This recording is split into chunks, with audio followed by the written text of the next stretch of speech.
Dear friends, तो मैं हूं आरती। संस्कृति पीसीएस यूट्यूब चैनल पे आप सभी का स्वागत है। मैं हाजिर हूं एक नए विषय को लेकर के। आज हम पढ़ने वाले हैं एक बहुत महत्वपूर्ण योजना के बारे में। इस योजना को एक्सटेंड कर दिया गया है। तो केंद्र सरकार ने जो है प्रधानमंत्री, जिसको हम आशा योजना के नाम से जानते हैं, प्रधानमंत्री अन्नदाता आय संरक्षण अभियान जो है, जिसको आप शॉर्ट फॉर्म में जो है आशा बोलते हैं, उसको जो एक्सटेंड किया है 2025 से 26 के लिए। तो जो भी अन्नदाता हैं उनके लिए एक तरीके से खुशखबरी है, क्योंकि हम जो है इसके माध्यम से हमें पता है कि जो भी फसलें होती हैं उन पे जो है सरकार एमएसपी देती है या 100% जो है खरीद यहाँ पर किसानों के माध्यम से, किसान जो भी बेचना चाहते हैं दलहन तिलहन वगैरह उनको खरीदती है, ताकि अगर एमएसपी से कम दाम पे जो उनका सामान मार्केट में बिक रहा है तो किसानों को नुकसान ना हो। इसलिए जो किसानों के लिए खुशखबरी होने वाली है। तो इस आर्टिकल के माध्यम से जो है आशा, जो हमारी ये योजना है, उसके बारे में सब कुछ समझेंगे।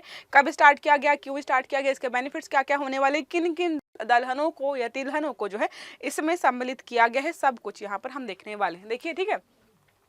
प्रधानमंत्री अन्नदाता आय संरक्षण अभियान, जिसको पीएम आशा के नाम से जानते हैं, इसको जो है 2025-26 तक एक्सटेंड कर दिया गया है। 35,000 करोड़ के बजट के साथ जहां पर जारी रखने की जो है नोटिफिकेशन यहाँ पर जारी किया गया है। मतलब जो है 35,000 करोड़ रुपए जो है सरकार को और देने पड़ेंगे, क्योंकि इसको जो है 1 साल के लिए और बढ़ाया गया। तो जो भी सरकारी योजनाएं होती हैं, जाहिर सी बात है, अगर केंद्र प्रायोजित योजना है, केंद्र सरकार पैसे दे रही, तो बहुत सारा वहां पे बजट की आवश्यकता होती है, जो कि हमें यहाँ पर दिखाई दे। आप चर्चा में क्यों है, तो हमने ऑलरेडी पढ़ा 25-26 के लिए इसको जो है बढ़ा दिया गया है। केंद्र सरकार अगले 4 वर्षों तक राज्यों के तुअर, उड़द और मसूर उत्पादन का 100% यहाँ पर खरीदने वाली है।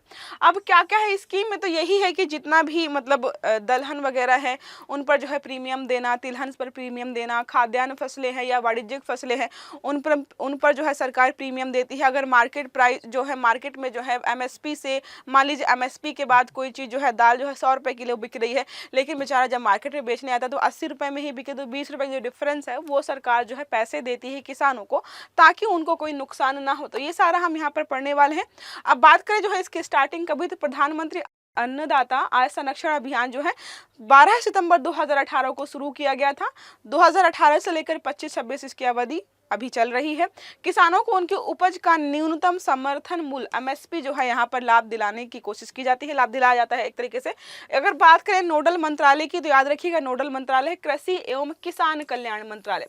इसको याद रखने का तरीका है, ये योजना है किसानों के कल्याण के लिए। तो क्या है, कृषि में जो संलग्न है किसान, उनके कल्याण के लिए जो है ये मंत्रालय ये चीजें चला रहा है। क्रियान्वयन कौन है, सभी राज्य और केंद्र प्रशासित प्रदेशों में। अब ऐसा तो है नहीं कि कोई जगह ऐसी जहां पर किसान नहीं रहते हैं, हमारे पूरे भारत में हर कोने कोने में किसान रहते हैं। तो जो भी है सभी राज्य और केंद्र शासित प्रदेश जो है सबको सम्मिलित किया गया। कल को बोले कि 4 सम्मिलित नहीं है, तो ऐसा पॉसिबल नहीं है कि भाई कोई किसान कहीं पर रह रहा और केंद्र की योजना है और उसको वहां पर सम्मिलित ना किया जाए। आधिकारिक वेबसाइट है, ये यहाँ पर वेबसाइट दी है, इसको मैं नहीं बताऊंगी, आप देख लीजिएगा।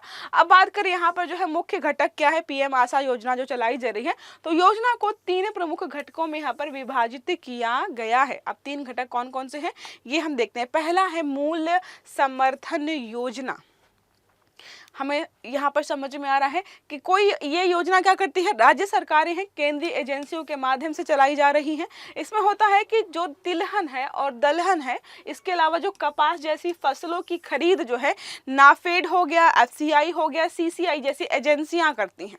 ये डायरेक्ट जो है किसानों से खरीदती हैं। तो क्या है, मूल्य समर्थन योजना यहाँ पर जो है इसके अंतर्गत चलाई जा रही है। यदि बाजार में इन फसलों की कीमत जो है एमएसपी से नीचे, जैसे आपको बताया मैंने, एमएसपी के बाद कोई चीज 100 रुपए की है लेकिन ये मार्केट में बेचने आ रहा है, इसको 80 रुपए ही मिल रहे हैं, तो जो बीच का डिफरेंस है, तो क्या है, मूल्य समर्थन, मूल्य का समर्थन दिया जा रहा है 20 रुपए का यहाँ पर, तो इसके तहत ही चलाया जा रहा है। दूसरे की बात करें, मूल्य कमी भुगतान योजना, विशेष रूप से जो है मध्य प्रदेश की ऐसी ही योजना थी जिसका नाम था भावांतर भुगतान योजना, उसी के आधार पर ये बनाई गई है। किसान की फसल का बाजार मूल्य एमएसपी से कम हो, यहाँ पर भी देखो, यहाँ पर सेम चीज चल रही है। यहाँ पर क्या था, इन फसलों की कीमत एमएसपी से कम हो जाती है तो सरकार उन्हें एमएसपी पर ही खरीदती है, ठीक है। तो मूल्य समर्थन योजना में क्या किया जा रहा है, अगर जो है कोई चीज 80 रुपए में मार्केट में बिक रही है और उसका प्राइस लगातार डाउन हो रहा है, एमएसपी लगा करके 100 रुपए का रखा गया था, अब कोई और खरीद नहीं रहा है, तो ये जो संस्थान हमारे 3 हैं, ये जो है तीनों क्या करेंगे, एमएसपी लगाने के बाद जितने में बिकनी थी उतने में ही खरीदेंगे। ये है मूल्य कमी भुगतान योजना। यहाँ पर है कि हाँ, जो डिफरेंस हो रहा है, कोई चीज मार्केट में 80 रुपए की बिक रही है, एमएसपी के बाद 100 की बिकनी थी, तो यहाँ पर जो अंतर है भुगतान का, उसको जो है डायरेक्ट जो है किसानों के बैंक अकाउंट में जो है भेजा जाता है।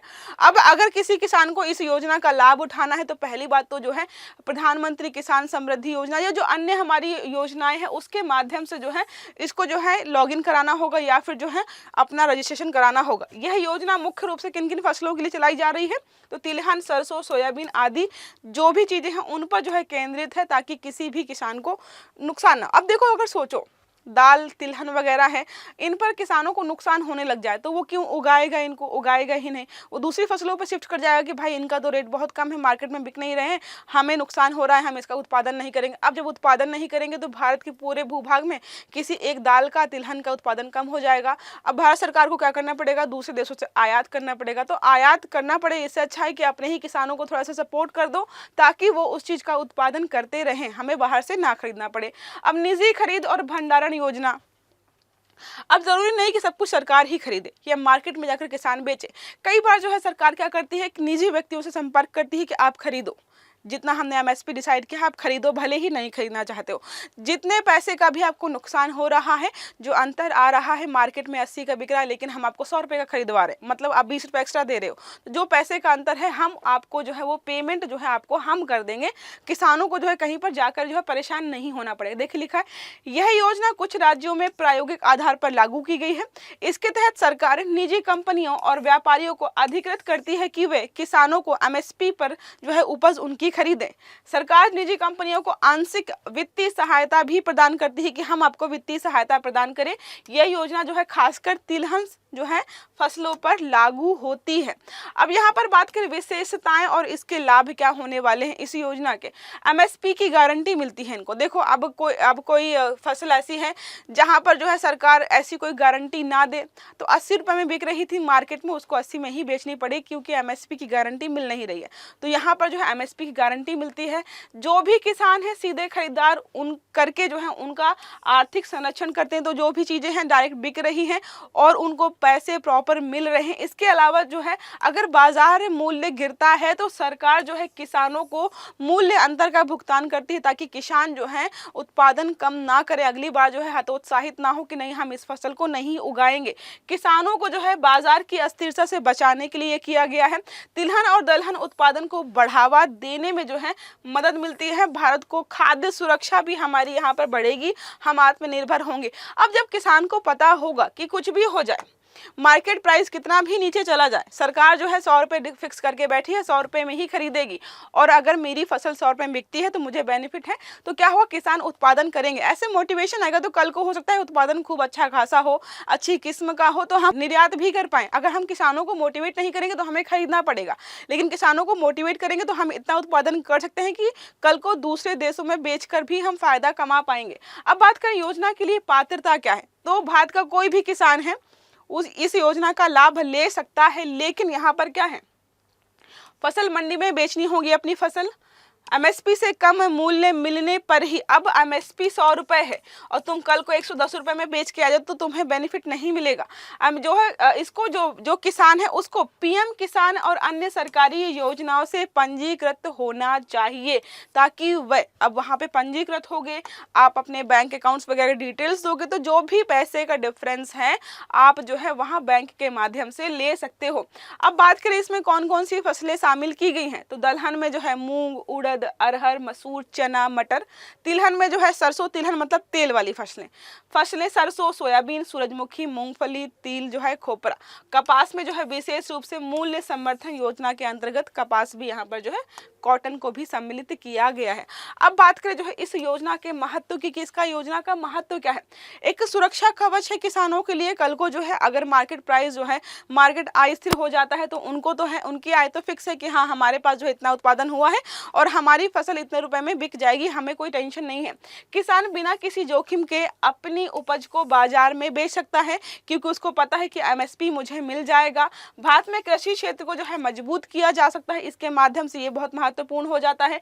किसानों की आय को जो दुगना करने का सरकार ने जो है वादा किया है वो भी यहाँ पर जो है पूरा हो जाएगा। ठीक है, एक चीज और मुझे बतानी थी आपको, प्रीमियम दिया जाता है, प्रीमियम यहाँ पर भी प्रोवाइड किया जाता है, ये सारी चीजें यहाँ पर दी जाती हैं। ठीक है, आई होप ये आर्टिकल आपको यहाँ तक समझ में आ गया होगा।